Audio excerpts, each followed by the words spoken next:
Hey, this is Casey with Lifestyles Realty, and right now I am showing a house to a client. So we're going to walk through and kind of go over everything. But I wanted to talk to you about your membership. In your membership, you'll be doing single family road trips where we'll look at about 3 properties, and some of them are beat up, some of them are really nice, but they all cash flow and they will fit the general criteria for all of our members. That being said, I will take you on a personal road trip and go show and look at houses, and we'll analyze all the numbers. And come on, follow me.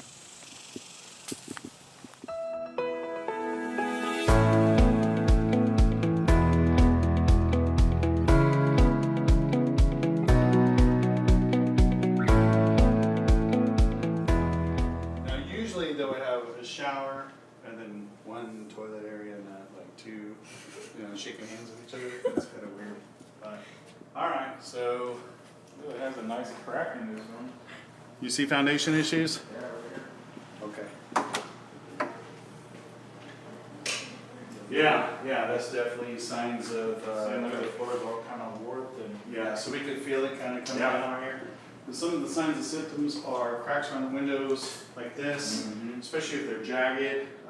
We'll also open up the windows, close the doors. See if they open. Yeah, exactly. And then during your inspection period, you can have Raul or one of our vendors. Raul is one of our vendors. He'll come out and he'll put his like little tentacles out and measuring devices, and he'll say yay or nay. Okay. If it's off more than, according to them, 2 inches for every 20 or 40 feet or whatever it is, it won't pass FHA guidelines, so you won't be able to buy it anyway. Okay. But that all being said, some of these guys, remember those old houses I was talking about? They'll take and float and they'll lipstick on a pig. Well, we already have this idea. That's why it's priced like this. Okay. Because there might be foundation. Okay. There's a difference between sloping and cracked. Yeah. And that's, if it's sloped, we can fix it. All right, did you see the train? Okay. Yeah. Okay, so the train, which is obviously a good brand. Yeah. What we're looking for, we're not inspectors, but what we're looking for is make sure that it's vented correctly, has insulation, has a drain, Yeah. and this is gas, and then a small filter area, and plenty of filters on the side. So we just want to Yeah, kind of get a yeah. gut feeling. Yeah. Is that good or Yeah. bad? Yeah, that's good. Looks good. Okay, don't be scared of the foundation. Yeah. That would be a hard money loan if there is foundation. So with that being said, We'd have to redo the numbers underneath the hard money. but with that being said, if it would had to go from a conventional to a hard money, Right. that would benefit me because that'd be less out of pocket. Less out of pocket, Right. yes. And they're gonna pay for fixing the foundation and then any other upgrades that you need to get upgraded. So then just because initially the thing presents as a conventional loan, if we go and inspect it and we see stuff, Right. how hard is it to say, well, you know what, it's gonna need this type of work, so we need to go hard money route? It might actually work to your advantage because now that we've eliminated a lot of the competition, because this isn't a first time home buyer kind of house, Right.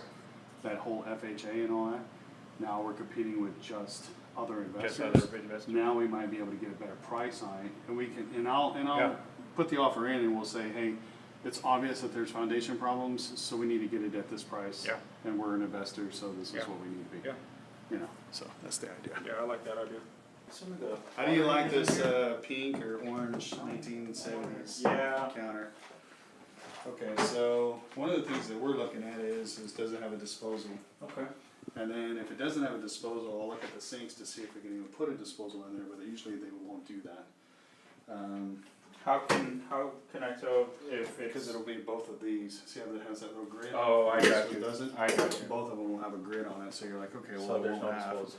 And then kind of the idea is, do you want to put a disposal and that'll just be an extra feature and Right. get your rent? Right. Or do you want to keep away from any liabilities and just have it as is? That's Yeah. your decision on how. Yeah, because if I go the disposal route, then I'd be liable as far as fixing it and stuff if it falters, right? If it Yeah. breaks. Okay. But I always kind of say, what is the neighborhood norm? If everybody Exactly. else has a dishwasher and all that, then you need to have a Yeah. dishwasher and all that. Okay. So, it's getting kind of dark in here, we'll have to do the old flashlight bit. Okay, so right here, it's not elevated, it's in the garage, but it's not elevated like it's really supposed to. You got a new gas, you got an expansion tank, and you're vented. And then this one is 2000, so it might have been before Okay. code. I'm not exactly sure, but it looks nice. But remember, the age of, the lifespan of a water heater might be 20 years, according to a lot of the plumbers. And we're at 2000, so we're at 17 So years it's already. So we right, probably yeah. want to replace it. Yeah. But this is a new sign to me. Okay. Because the I've expansion never tank, seen that.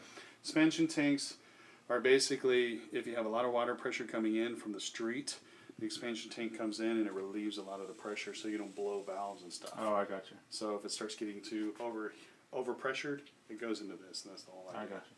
So if they were to come in and have to redo the water heater, then would it be safe to assume that they would elevate it the way it's Yeah. supposed to be? And They're gonna elevate it, and then you're looking at $850, $875 to about $1,100 for just replacing that, and then a couple $100 if they have to redo the pipes to elevate it.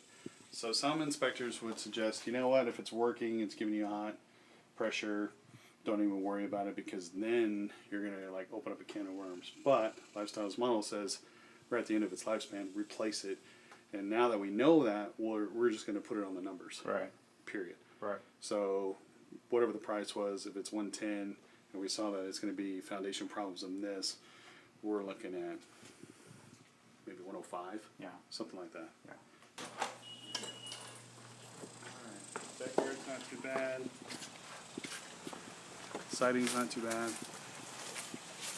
How do we check out the roof? Just like a visual.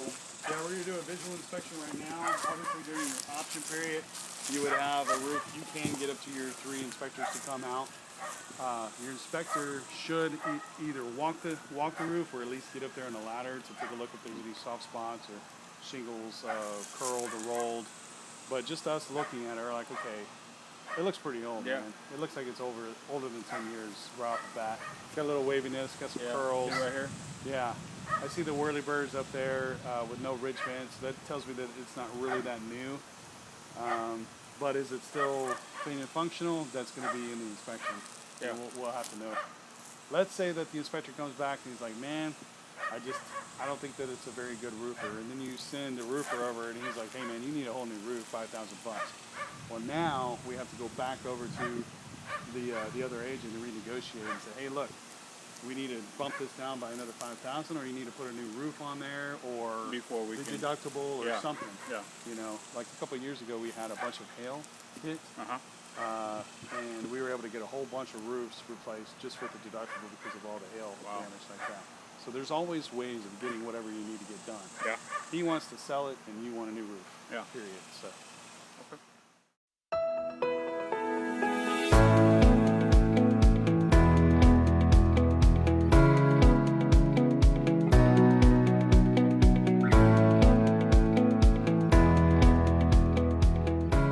The idea of a private road trip is Gilbert came into the office, he sat down with me, we analyzed and took a look at San Antonio as a whole market, and we looked at the individual zip codes or individual neighborhoods to see what rents he was looking for, and he gave me all of his criteria that he wanted to get and achieve as an investor.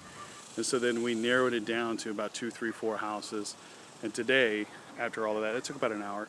And then after that, we're going to go take a look at these couple of homes. And from that, now that we've seen the property, we have some pretty good educated numbers. We have the rent numbers, we have the ARV, we have all the stuff that he needs to make an educated decision on moving forward. And that's the whole point of doing a private road trip. And on our road trip that we do with everybody, there's like 30 people on a bus, and we'll go and look at 3 or 4 houses and do the same thing.